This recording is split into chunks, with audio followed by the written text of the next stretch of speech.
В Сыктывкаре прошли католиковские чтения. Мероприятие объединило на нескольких площадках представителей общественных организаций, руководителей учреждений для детей-сирот и детей, оставшихся без попечения родителей, специалистов профессиональных образовательных организаций, а также органов опеки и попечительства. В этом году главной целью стала презентация опыта взаимодействия в регионе в различных сферах обучения, воспитания и социальной защиты, оздоровления детей-сирот и детей, оставшихся без попечения родителей. Для Александра Александровича Католикова было очень важно воспитание в союзе со всеми, и в том числе с детьми. Как он говорил, что мы вместе с детьми сделали это. То есть поэтому в основе его воспитания был союз взрослых и детей, а это на сегодняшний день очень актуально.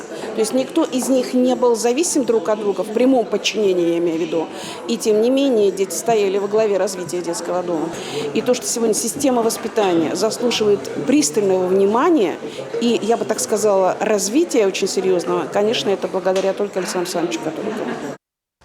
В течение дня специалисты работали на 4 тематических площадках. Они были посвящены основным направлениям воспитательной работы, реализации механизмов соблюдения и защиты прав и законных интересов детей, а также стратегии развития современного воспитания и педагогического наследия Александра Католикова.